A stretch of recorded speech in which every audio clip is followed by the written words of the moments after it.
Good day, everyone. Welcome to Stuck to Strong. Today we have a wonderful story that has a very, very dark beginning. We have a 64-year-old grandma who's coming out with a story of immense violation and loss that she experienced decades ago at the age of 18. Debby Harrison joins us today after she wrote her book um, on how she survived rape,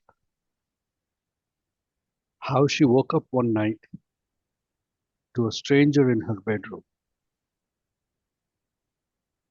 who then proceeded to violate her, and how she remained frozen in shock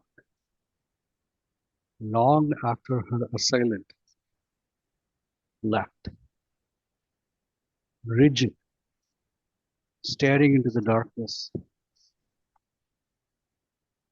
terrified to even move the apron that the assailant had flung over her face, terrified to adjust her clothing, rigid, not even attempting to restore the bedclothes, regardless of the frigid night air coming into the house. And then at the crack of dawn, as sunlight slowly stole up, she found enough courage to get up and tentatively move out from the bedroom, and then rushed to her grandmother to tell what became her odyssey from that abyss that she was involuntarily thrust into, and then had to climb her way out. Today's story of Stuck to Strong, Debby Harrison. Hi there. Hi, how are you? Very good. Thank you so much for having me on. Oh, you're welcome. So tell me more about your story. Yeah, thank you for the story that you gave. Before we start, because this is an extremely sensitive topic, Yes, are you coming on and sharing this with the knowledge that you're okay with this being shared outside this environment?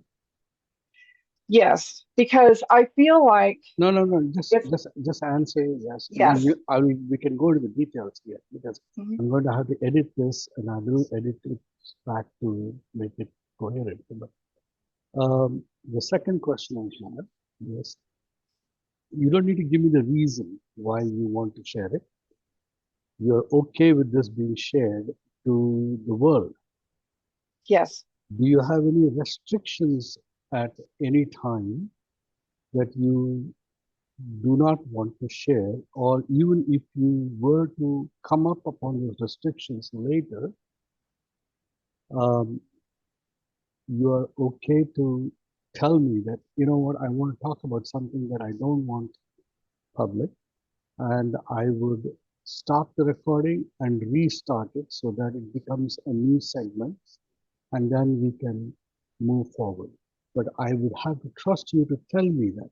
If you yes, don't tell me that, it becomes difficult for me to restrict portions of it. All right? absolutely. No restrictions, none. That's fine. No restrictions at this point. And Mhm, later on, while we're talking, if there was something to come up, you are okay to just tell me that.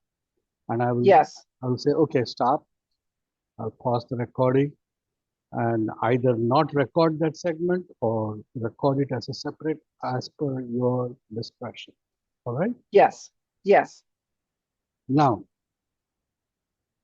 given that this is about human upon human violence, mhm, And this is a story about human upon human violence. Yes. And this is also a story about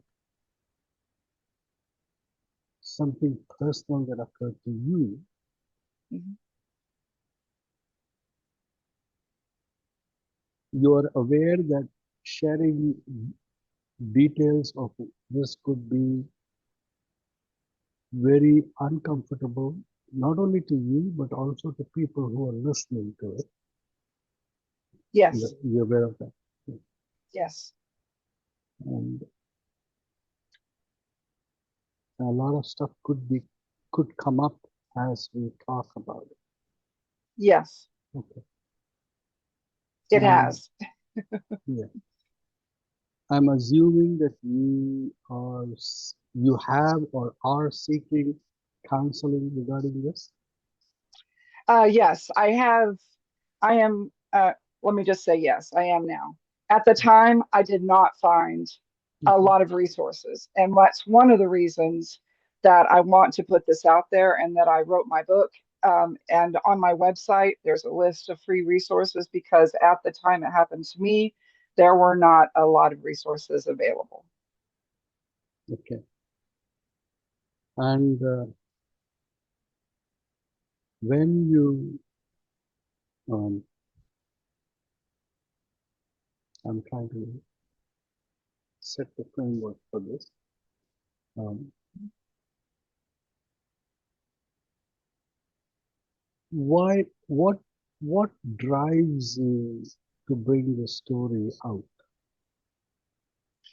I am hoping, wishing, praying that by bringing this story out, I can help someone else see that they are not alone, that it happens, that you can get past it, you can go on to live a happy and full life in spite of what's happened to you. And it's taken me a long time to be able to get that in print form and to be able to talk about it myself and to say I totally understand. I understand what happened and I was able to get past it. You can too. This is not this is my story, but it's a story of a lot of people out there that don't feel like they can share their story. And just want to also get those resources out to people so that they have those that can help them. And it's not just for victims, it's for victims, friends, and families. And I only use the word victim because that's kind of how we think of it in a law enforcement way. But when we rise above it, then we are not victims anymore. We are strong. Um, we have succeeded. We are not going to let this episode dictate or ruin the rest of our lives. We're going to rise above it and we're going to live the life that we are supposed to live. Okay. Um, all right. Now go back and where were you when this happened? How old were you? I was 18 years old. I actually was living on my own for the first time in a small little cottage behind my grandmother's house. And, was so proud of myself because I was on my own. I had done 1 year of college and then had come home. Um, I never went back to live in that cottage again. It had bad connotations. I was afraid that he would come back. So it kind of ruined what could have been a great experience for me. After it happened, I went through this period of shock and numbness, kind of like a sleepwalker, just going through the motions of life, um, going to the police, reporting it. They insisted I come back to the house with them, then going through a sexual assault nurse examiner, a SANE evidence collection kit, which was another story all in its own. It was awful to have to go through that. Um, at the time, there was a 3 year statute of limitations. So he had to be found within 3 years, and he was never identified. So the Where evidence is gone. Mhm. where did this occur? In which In Texas, in Texas. Now, I understand from my son-in-law, who is a policeman here locally, that there is no statute of limitations on rape now in Texas. And in my opinion, that is as it should be, because they can go on to other victims. And that's one of the things, really the only reason I went to the police is because I didn't want this person to be able to go on and do that to someone else. So I think that that is an improvement. Um, After this period of shock and numbness, the shock went on for a long time. I tried not to think about it. I tried to just go on with my life, but I was really at loose ends and just didn't keep a job well, didn't really have a lot of close friends. It just really took some time to get past that. And I had to also go through a period of grief. I had to grieve for what was lost. I had to grieve for what was done to me because that is a very personal thing that's done. I had to grieve for how it affected all the others around me. My friends and family were tremendously affected by something that happened to me. And that grief went on for years. I mean, it literally took me years to kind of work past this. And then I had to figure out, I eventually came back to the land of the living, right? I had to figure out on my own that I could get past this. I don't even know how long he was there. Maybe 20 minutes, 30 minutes, 40 minutes. I don't even know. But I was not going to let that period of time take the rest of my life away from me. So I was able to go on and find fulfillment in my life. I went back to college, got a degree, how old were married. you? How old were you when you went Um, back to college? when I went back to college, I was probably around um, 22 or so. So I went through, maybe 4 years of trying to figure out what I was going to do. I I found my husband that we will have 40 years of marital bliss this coming January. We have daughters, we have grandchildren. I mean, it's become a very full life, but it always pressed on my heart that I needed to get this information out regardless of what happens. I mean, I have no idea what would happen if I spoke to a large group or I spoke to a group and the assailant came forward. I have no idea what I would do. But to me, it's more important that those that have been through a similar trauma like this know that they're not alone. And the other thing I always tell people that have been through this is it is never your fault. You always have the right to say no at any point in time. It is Debbie, never your fault. And I think most of us go through a period of thinking, somehow we did this to ourselves, right? Somehow it was our fault. Debbie, Debbie, The police questioning was awful. Yes, I want to I that's want fine. to get some clarity on something. Okay. What made you decide to approach me with your story? I had, with the Speaker's Authority, I had heard you on, and I was actually present when when y'all talked about your upcoming TED Talk, that you had another TED Talk coming up. And then I had seen you on LinkedIn, and I just thought that I love your work, by the way. I've been a teacher for 30 years. I love your work in education and helping educators in India. I loved India when I made a trip there. I feel somehow a little more connected to India through my trip and through watching you.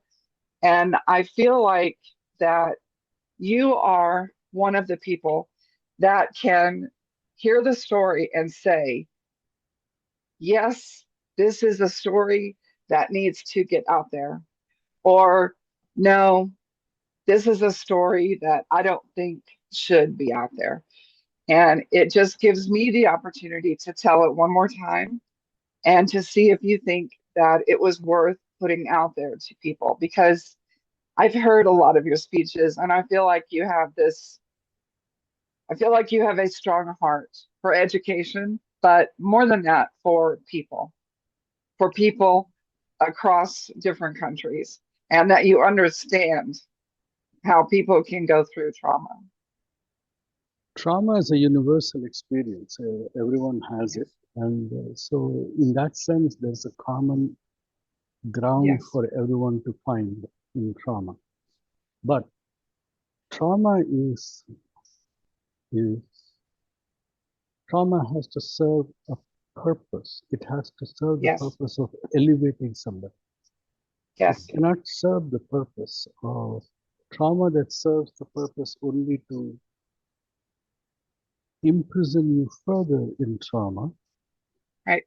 is is a tragedy. Yes. So what I believe is trauma can be ennobling, tragedy is not. Exactly. So my question is, from trauma to tragedy, I want to talk not to, how old are you now? 64. 64. I'm 67. Um, so I don't want to talk to the 64-year-old, I'm assuming a grandmother. Hmm. I want to talk to that 80-year-old because the 64-year-old did not experience the trauma. Right. It was the 18-year-old. And somewhere in the 64-year-old body is hiding an 18-year-old Hmm. who believes that that 18-year-old is free, but that is something that we have to see. And the only way to know whether that 18-year-old is truly free is to go back and dig. Yes. Uh, are you up to that journey? Yes. So you had how big was the cottage? Did you have any, A living room, a small kitchen, small dining room, and a bedroom. So very small. No idea what the square footage would be. do you remember what you were wearing on that day? That night, Mm-hmm.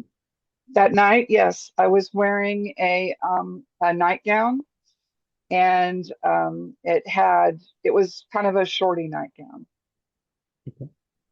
and And it was hot, but there was an air conditioner in the bedroom, but it was hot, and so I was wearing something because it was hot. It was something light. do you remember what time of the night it was when you woke up? I think that we guesstimated it to be about 2:15 or 2:30 when I was awakened, and I would have gone to bed probably around 10 that night. And what is it that you experienced when you were woken up? Well, with the hand over my mouth and the knife at my throat, I had this terror. I mean, I Did was you just terrorized. did you And feel did you know immediately it was a knife or did you actually just feel something? I felt something, and he threatened to cut me with a knife. And so then I knew it was a knife. Do you remember the word? And Do you remember the words he spoke? I was screaming. So he said, shut up, or I'll kill you. And I shut up because I was in shock and I was scared. And he said, I'm going to take my hand off your mouth if you promise not to scream. And so I nodded my head yes. And so he took his hand off my mouth, but he kept the knife at my throat. And I'm not sure I remember much of what he said specifically after that. Um, I know he made me take my clothes off, and I did that, but I just kept staring at him the whole time because I just didn't know who he was, and I couldn't see him very well. There was a light on behind him, so he was in silhouette, and he had my apron off the table. He had tied so that it covered his nose and the rest of him here. And so I just kept staring at him, trying to figure out, I mean, who this was. What did he look like? Well, I don't think I really understood what was going on. And he raped me. He started to rape me, and I think, did not like that I was looking at him. He took my nightgown and put it over my face. And then I just remember that I was raped after it was over. I don't really remember much of what happened. I mean, they would ask me later, could you feel what kind of material his pants were made out of, or that kind of, and I don't remember any of that. I don't remember any of that.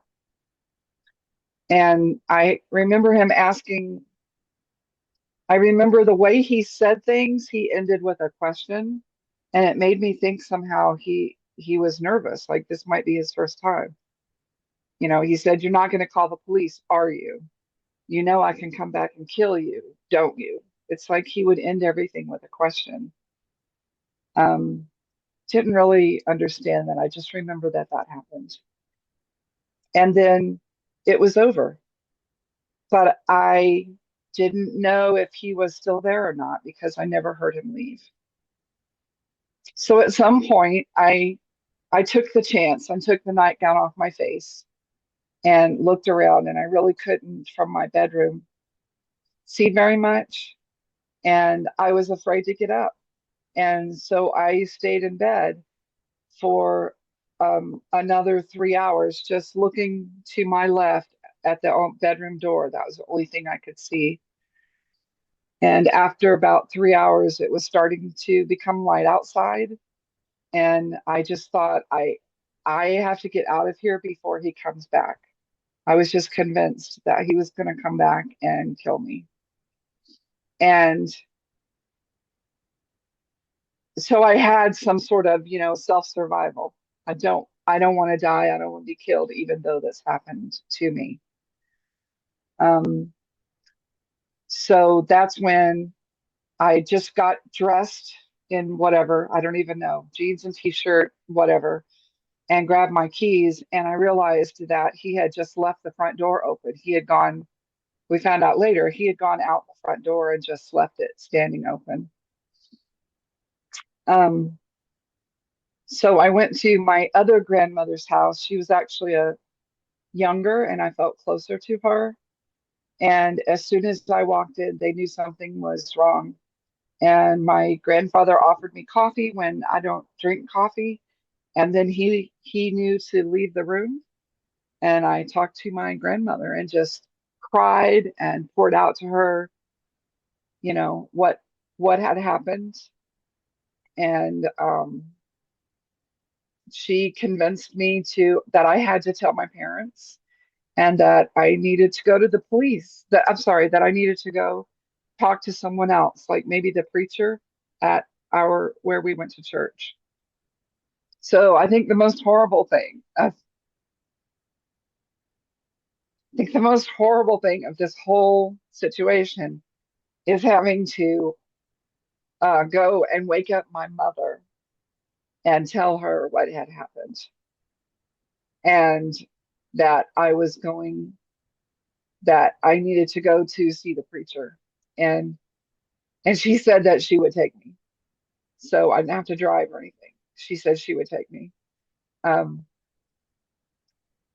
I mean, I cannot even imagine, as a mother now or a grandmother, I cannot even imagine how that must have seemed, how that must have, she's trying to figure out. She doesn't have all the details. That's all I said to her. I was raped. I was raped in my bed. I went to my grandmother's house. I need to go see the preacher. And a mother is so wonderful that on that small amount of information, she could just kick into mother gear and take me to the preacher's office. And at first, I didn't really want her to know all the horrible parts. So I talked to the preacher alone. And he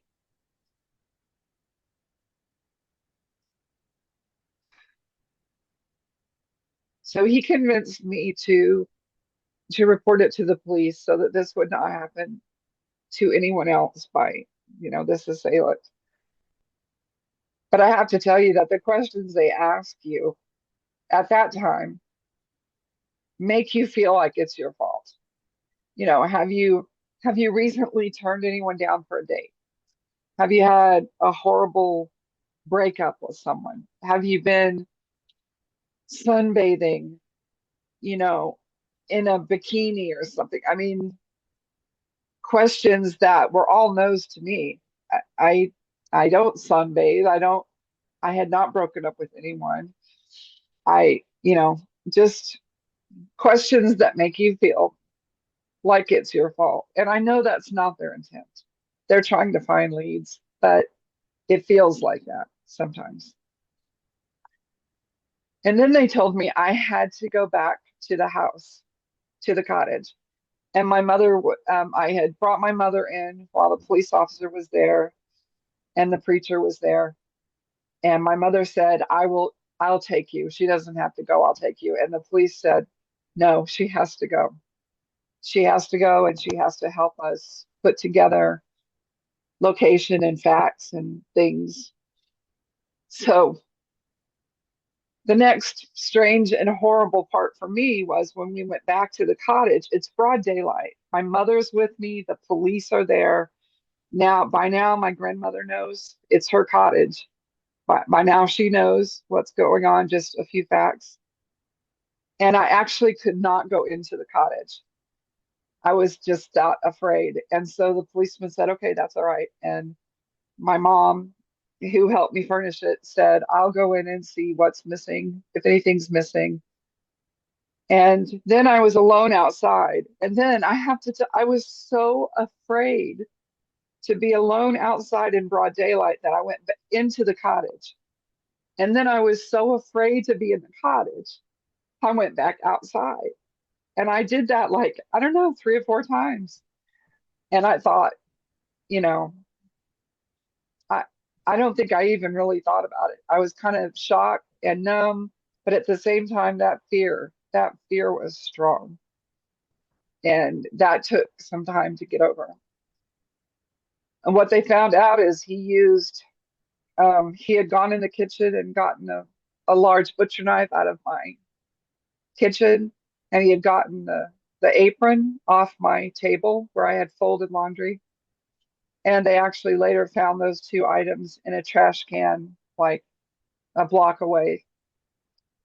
They actually found those items, but there was nothing to lead them to the assailant. And then the next thing I had to do was go to um, to Houston, to the public health hospital there, where they do the crime um, evidence kits, and it's done by a SANE nurse, a sexual assault nurse examiner. And it was very crowded there because it's the public health hospital. It's very crowded there. It was quite a drive for us. Um, I started to pass out at one point in the waiting room, and my mother told them, and they said, okay, we'll see what we can do about getting her back.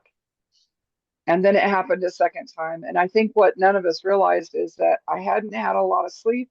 I had had no food at this point, nothing to drink, nothing to eat. And they finally got me back. And the nurse examiner said, when I told her what happened out in the waiting room, she said, sexual assault victims are supposed to come back immediately. They're not supposed to stay in the waiting room. But obviously, That's not what happened with me. So then you have to do, I don't know if you want details on this, but you have to script. They have to try to see if they can find any semen, any hairs. There's just a little more invasive again. One more time, I'm being violated because this person came into my house and did this to me. But I was willing to do it because I wanted this person caught. I did not, it was not for me so much as I just really had that focus of I don't want him to do this to anybody else. And I sure don't want him coming back to see me again and, possibly kill me. I don't want him to do that. So they collect their evidence, and then I had been on birth control pills since I was maybe a year or two before that, just to straighten out my cycle. So they didn't worry so much about that, but they still did a pregnancy test, and they did a um, venereal disease testing. And then they said, we want to give you a shot, like an antibiotics shot, in case you have contracted any kind of STD, sexually transmitted disease. And so I said that was fine. And they gave me the shot, and I within 30 seconds after the doctor left the room, I had a reaction. And I don't know exactly why. I don't know if it's because I hadn't slept, I hadn't eaten, they gave me too much. I don't know what happened, but immediately every sound in the room was just slamming in my head. And I was just yelling, everybody, be still, don't talk, be still, don't talk. And so my mom got the doctor back in there, and they're all walking and talking, and my head is just slamming. And I'm just like, be still. And every time I say something, it's also slamming. And finally, maybe after a minute or two, I have no clue how long it took. Then all of a sudden, I was okay.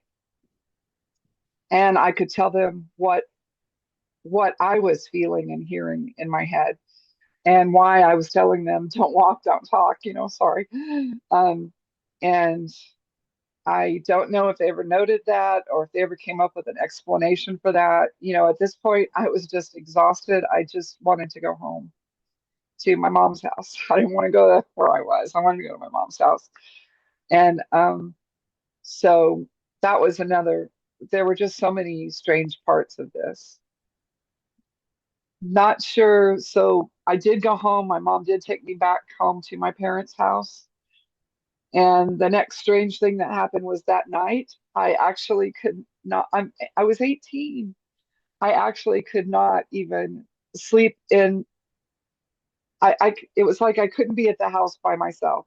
My grandmother that owned the cottage had called my dad asking for a gun. She wanted a gun because she was afraid and she wanted to defend herself. And so, but I couldn't be left alone, and I wasn't going back over there. So they actually got an uncle of mine who lived down the street to come down and babysit me. I have to say that when this happened, I was maybe 4 months away from being 19 years old. But he had to come sit with me because I couldn't be alone and I wasn't going back over there. So I do remember that in the evening. And of course, word got out through my family and friends somehow.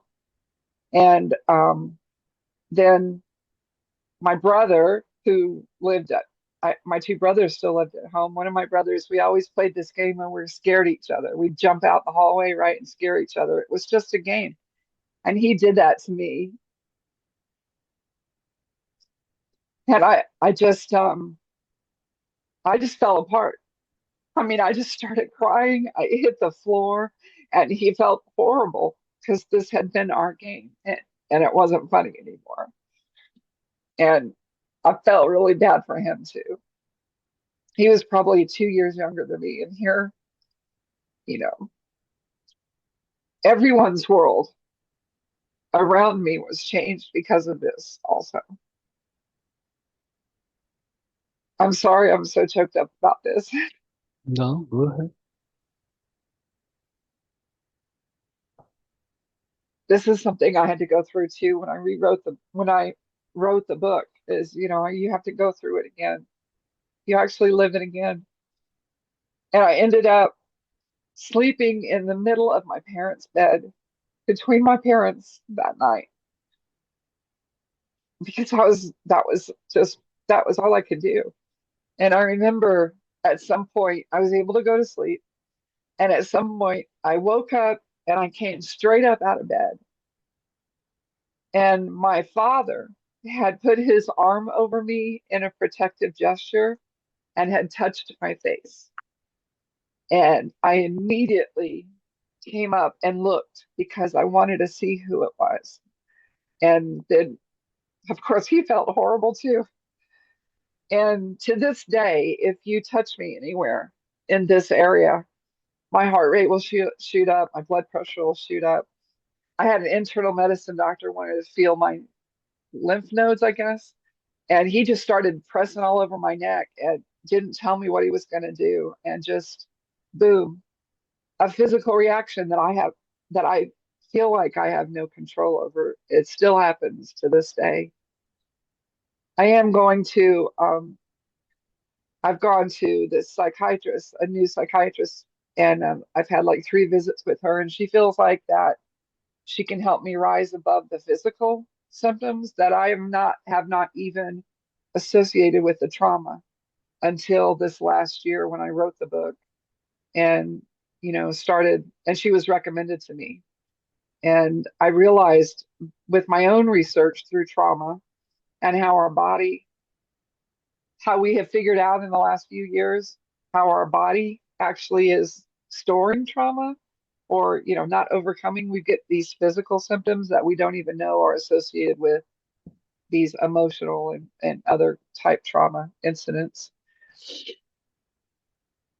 I don't really remember much of my time after that. The next few years were a little bit blurry. I lived with friends. I lived with, I had a lot of different jobs.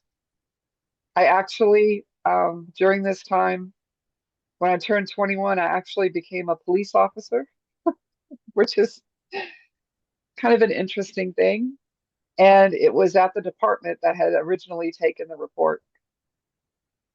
And I was 21. That was as young as you could be and still be a police officer. And they said to me on my, you have to go through a discussion board as one of the things you go through. And they said, you just want to become a police officer so that you can, take revenge on all rapists out there. And I said to him, no. And this is how I feel to this day. No, I have forgiven him. I have forgiven him. And, if there's something I can do to help any victims, I'd be glad to do that. But I'm not looking for rapists, and I'm not looking, you know, uh, for him specifically. I'm not looking for anyone particularly. Um, and they believed me, and I did. I was a police officer, but not for very long. I was one of 5 women in 125 um, police officers. There were only 5 of us that were women, and 3 had been there for a long time. 2 of us were new. Um, they did not want girls in their sandbox, I have to tell you. And after a while, I was done. I wasn't gonna let them keep riding me like that. So that's when I went back to college, and that to me is really when my life started taking good turns. I stuck to something, right? I didn't like wander around trying to figure out what to do. I stuck to getting a degree. I stuck to getting a job. I met my husband there. I, you know, I was like, it is not going to do this to me anymore. I'm not going to let this 40 minutes or whatever it was. It's just not going to destroy the rest of my life. It's just not going to go there. And I had gone back to my original strong religious roots about that time, and that helped me a lot. That helped me a lot to get through this. In the meantime, I had tried to see a couple of different psychiatrists. One told me, "I don't know what you're whining about. You're fine." Not the How not did what that you want to hear. how did that feel? Yeah. That felt again like it's my fault. That's what it felt like again. It's my fault. There's something he's saying I should be fine. I shouldn't be upset about this, Do like you almost do, like it was my fault it happened and it's my fault that I feel this way. do you believe you can be fine? Depends on how you use that word, I guess. Let me put it this way. Someone said, "Do you think you can um completely overcome this?" No. Oh, It happened to me. It will always be there, but I can rise above it. I can choose to adapt and overcome, and I can choose to be a strong woman who puts this out there for other women who may need it or other family and friends who may need it. Our family and friends, when it happened to me, nobody had a clue what to do for me. really? I mean, they had no clue. I mean, all they could do would be like just be there, you know. My uncle and So some of the you, male relatives wanted to take shotguns and hit the street. I'm like, who are you looking for? I don't even know who it was. You know, there's so many things that your family and friends feel that they have to deal with too. Deb, That I think it's hard for them. Debbie,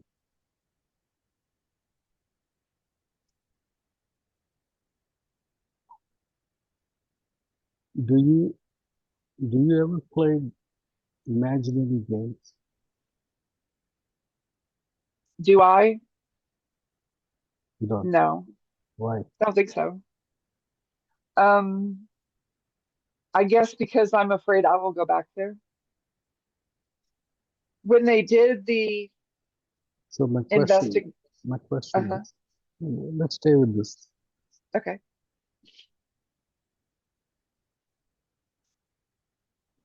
It's obvious that you went through a trauma that is devastating. It's also obvious that you have managed to make something out of it and put your life together. So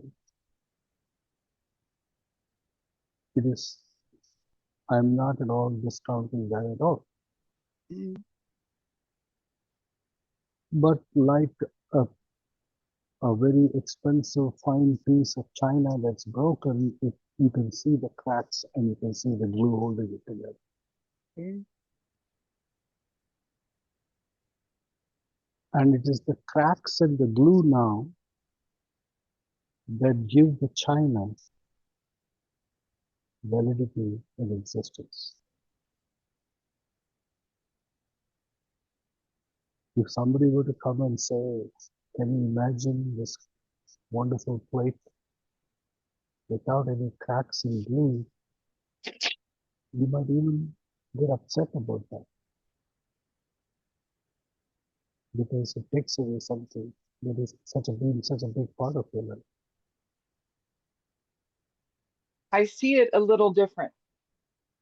In I've forgotten the name of the custom, and you may have heard of this. In Asian cultures, they'll often take something that's broken and they will put it back together with gold. Yeah. And there's this idea In Africa, they have that, it. yes, and there is this idea that it's it's more valuable now with its deficits, with its defects, Yeah, I get and it. actually more beautiful. I get it. I get it. That's one way of looking at it. The so I tend to look at life as a continual growth process. Yes, So I do too. you grow from one end and Mhm. then you get to a new level and then you have to come make a choice whether you want to go to a higher than that. Now, whatever you need to do to go higher, you got to let go of whatever you brought to this place. So that's where you and I are having a conversation right now. Yes. So to imagine, to imagine something that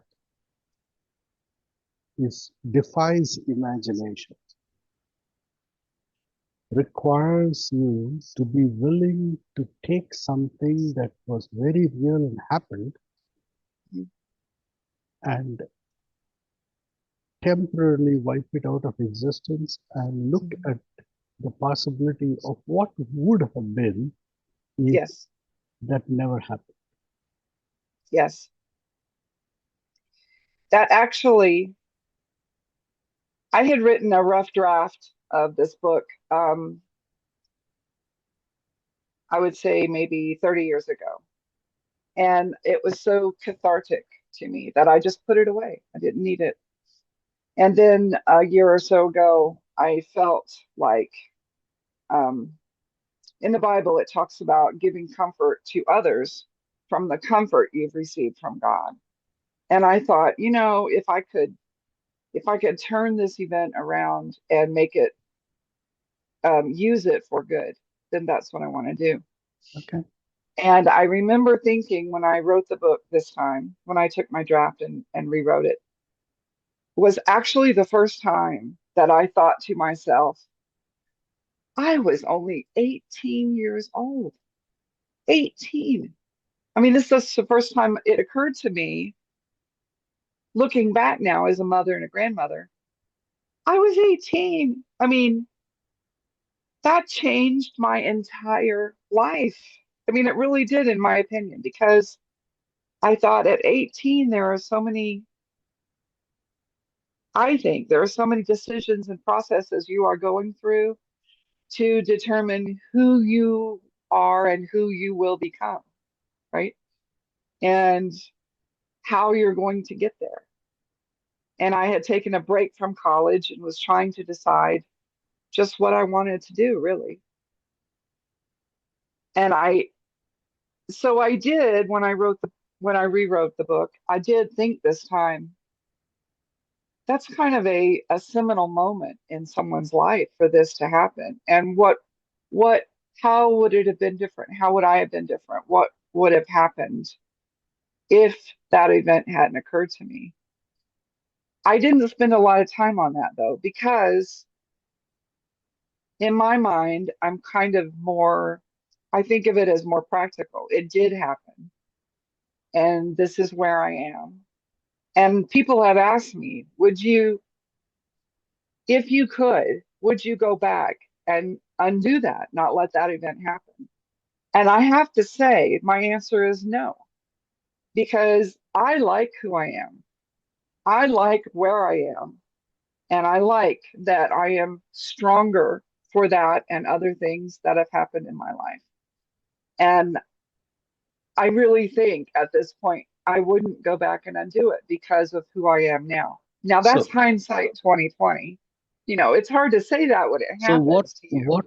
what were the things that you did at 20, at 19, at 20, at 21, at 22? What were the concrete steps you took that allowed you to, to craft your way forward?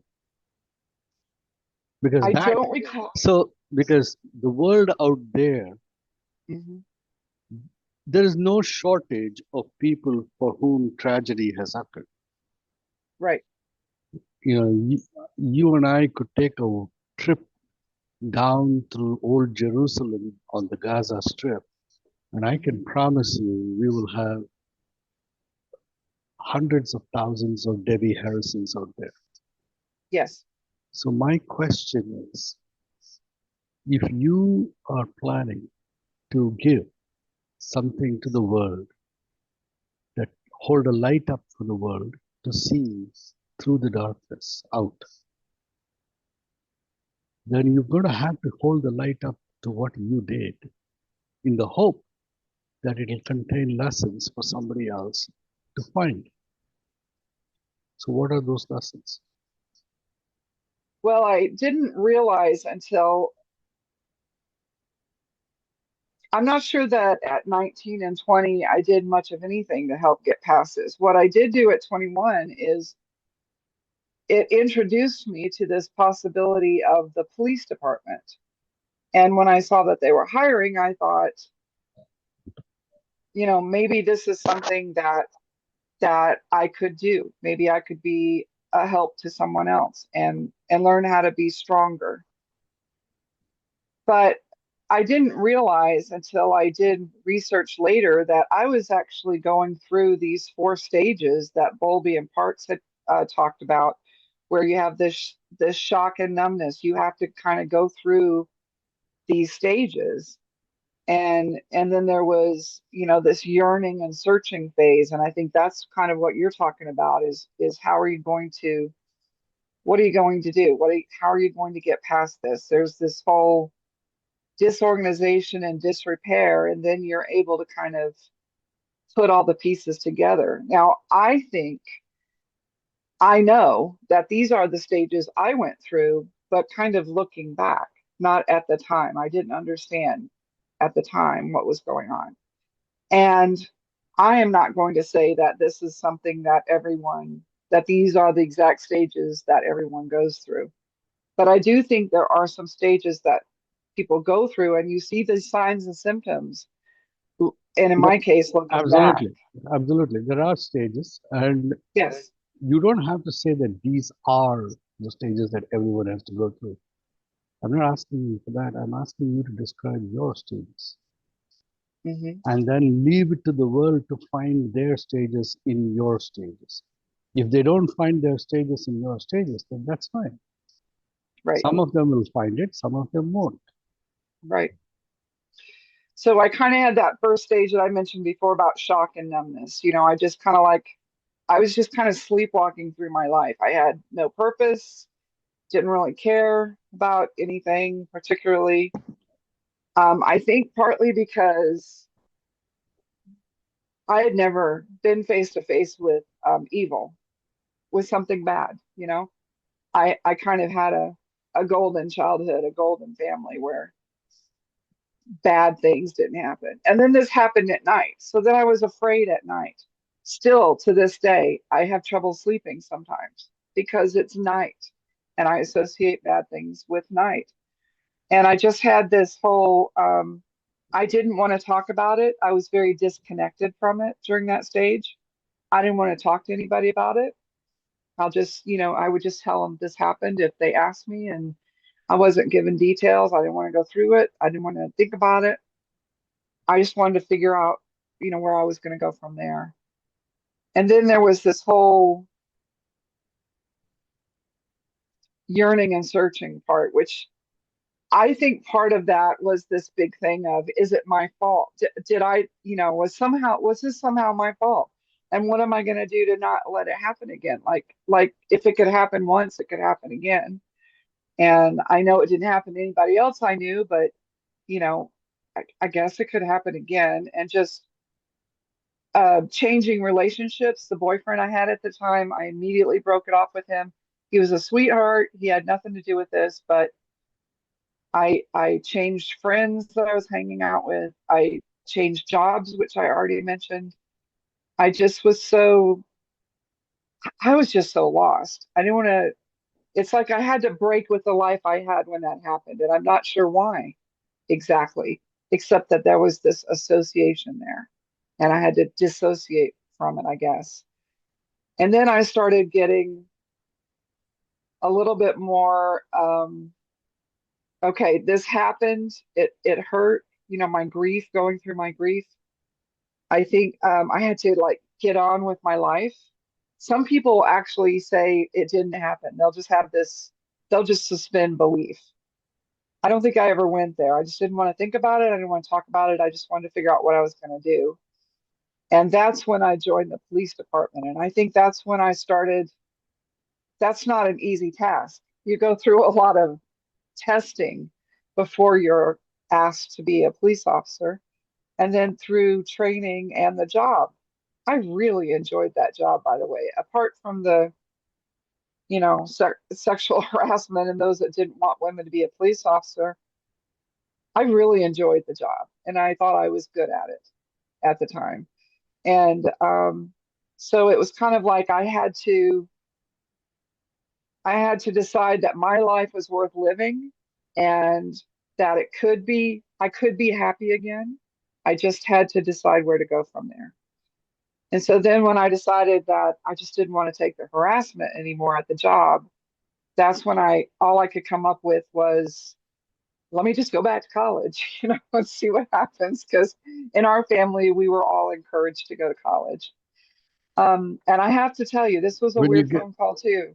when you Go went ahead. to the college, when you went back to college, did you again experience yourself in male-female dynamics that put you in a power struggle with male men? No, I didn't actually. And I never, when I was a police officer, I wasn't into that whole power struggle. I don't know why they didn't want us there. I thought we did our job and did our job well. There were some officers that felt threatened, and I never understood that, and I never was a part of that. And I So, never was put off from, like, when I went back to college, I was never put off from like relationships, dating, or anything like that. That never, it was like this part of my life was just isolated. And, once I had those 2 or 3 years of being lost, then I was a little better for it, I guess. I do recall calling the college and saying on the phone, um, I don't have any money, but I need to be there. And this was a Christian college. And they said, if you can get here, we'll take care of it. And to this day, I'm going to get all choked up here again. Sorry.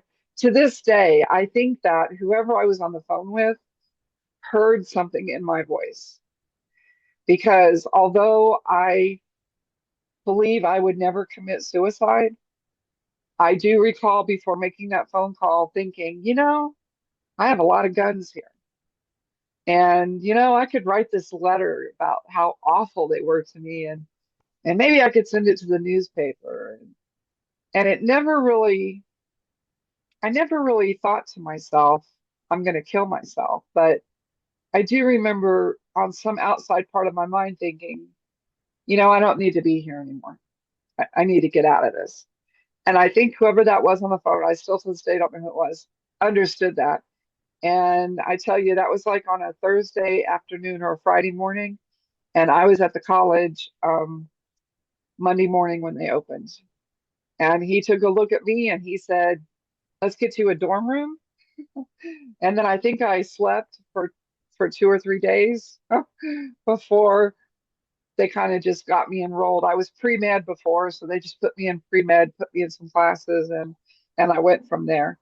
I ended up changing to science teacher, high school teacher is what I wanted, so that's what I ended up doing. But there was something strange and unusual there too about, I remember telling myself I have got to get out of this, and all I could think of was go back to college, you know, go back to college, figure out what you want to do, and get a degree. So that was kind of trying to get around the grief, trying to work out what's going to work for me. If they had not treated me like I don't even want to say that way. I don't even want to say that.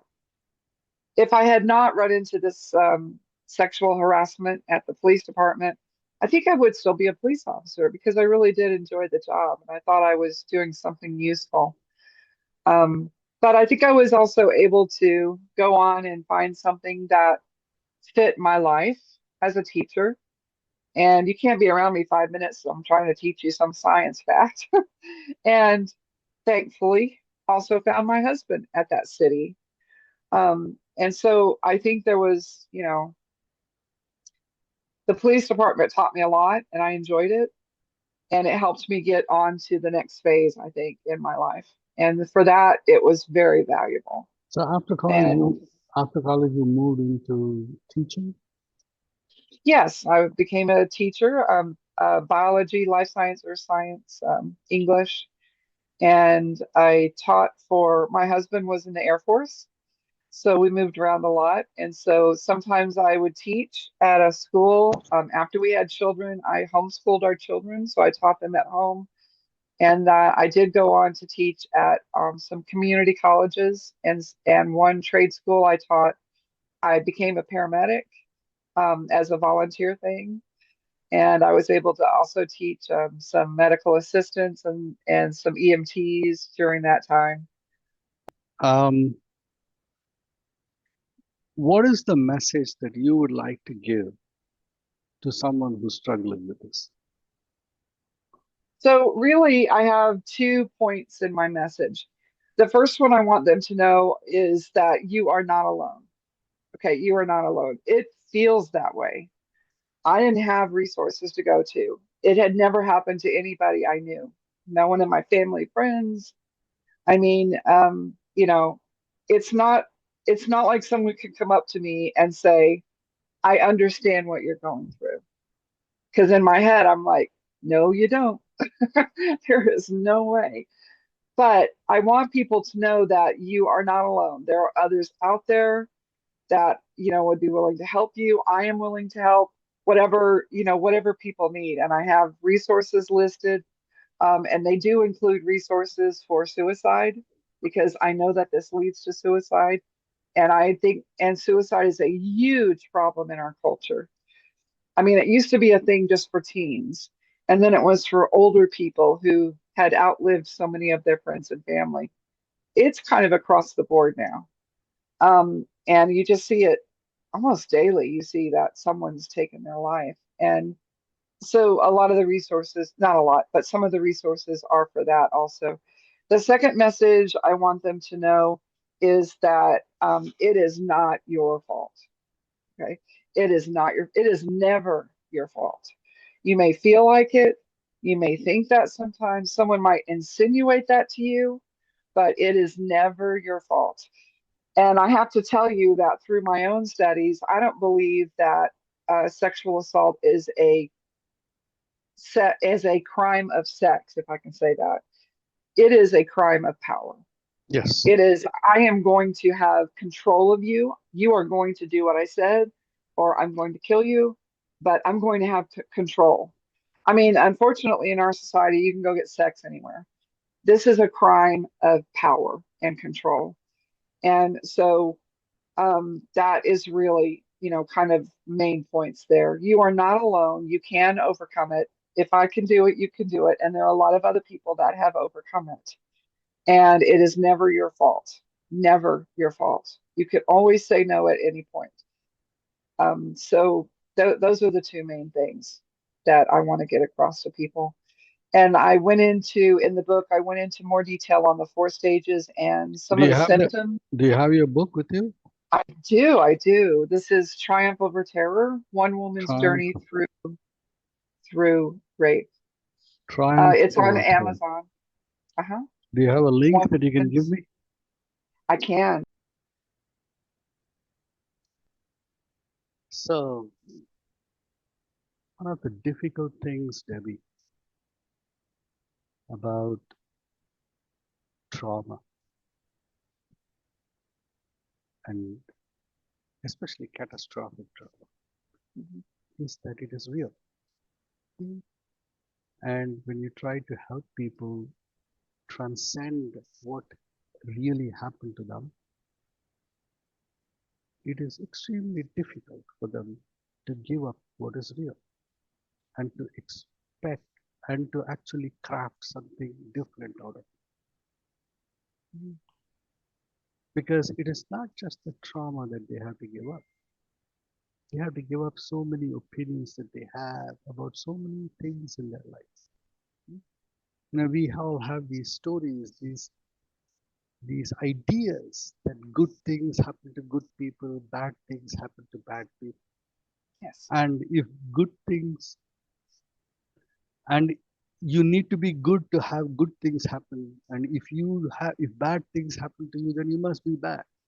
Mhm. Our entire idea, our notion of reward and punishment, of heaven and hell, all of that has to be given up if you want to give up trauma, especially catastrophic trauma. And this becomes so difficult for people.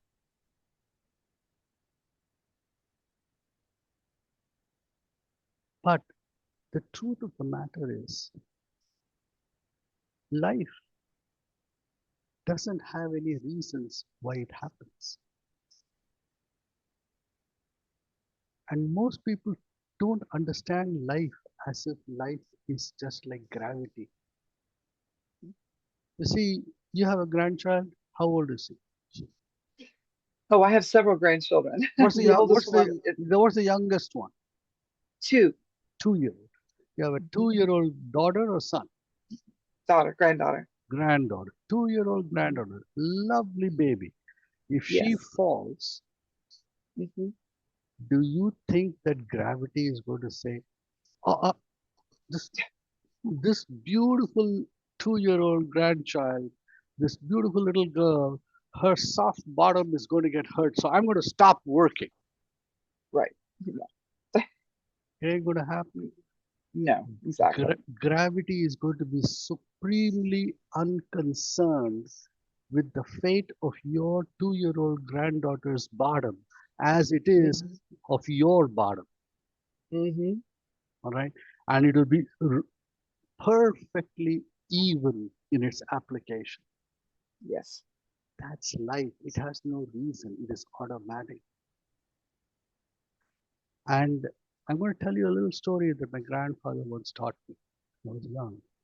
When I was in high school, three of my best friends, they one day moved to a different city. Their dads got jobs in a different company. They moved to a different school. Overnight, I lost my three best friends. And then a new teacher came to school, and I didn't get along with her. She didn't get along with me. Like she was picking on me all the time. I was upset all the time. I, I hated school. So you're a teenager. Everything is big. Everything is important. Everything is bigger than life when you're a teenager. Hmm. And in the midst of all this, my grandfather came to visit.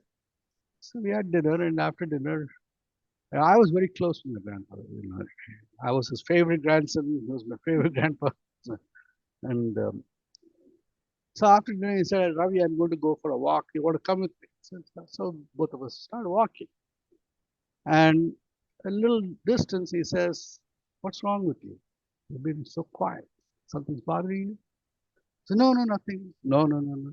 I know you well. No, you're not your normal self. So then I poured out my complaints. I hate school. I hate this teacher. She's so unjust, unfair. She deliberately likes to pick on me in class. And I don't have any friends. They all left. So he listened and then he says, you finished? Yeah. So I want you to do me a favor. What? He says, you see the stars? I want you to tell your complaints to the stars. All of them. All just like the way you told me, loudly. Speak it out to the stars. I said, why? I said, no, just do it for me, please. Uh, I was like, as an old man is losing it. I'm gonna go and but anyway, I loved it. Started giving my story loudly. You know, initially started, then got more confident, belting out my complaints and starts.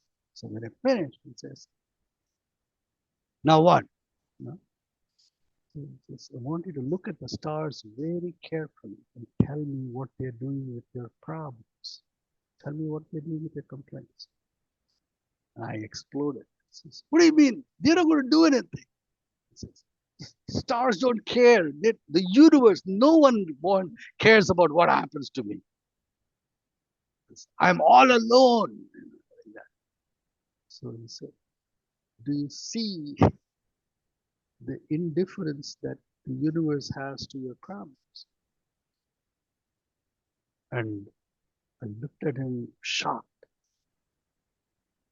And for the first time, I understood that the world really does not care about your problems.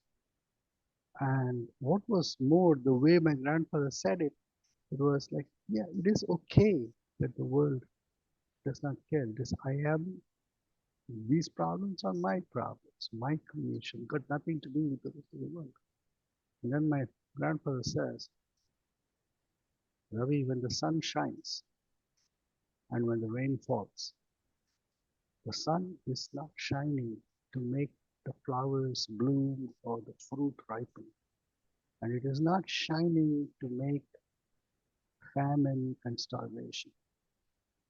And when the rain falls, it is not falling to make the grass grow or the trees grow.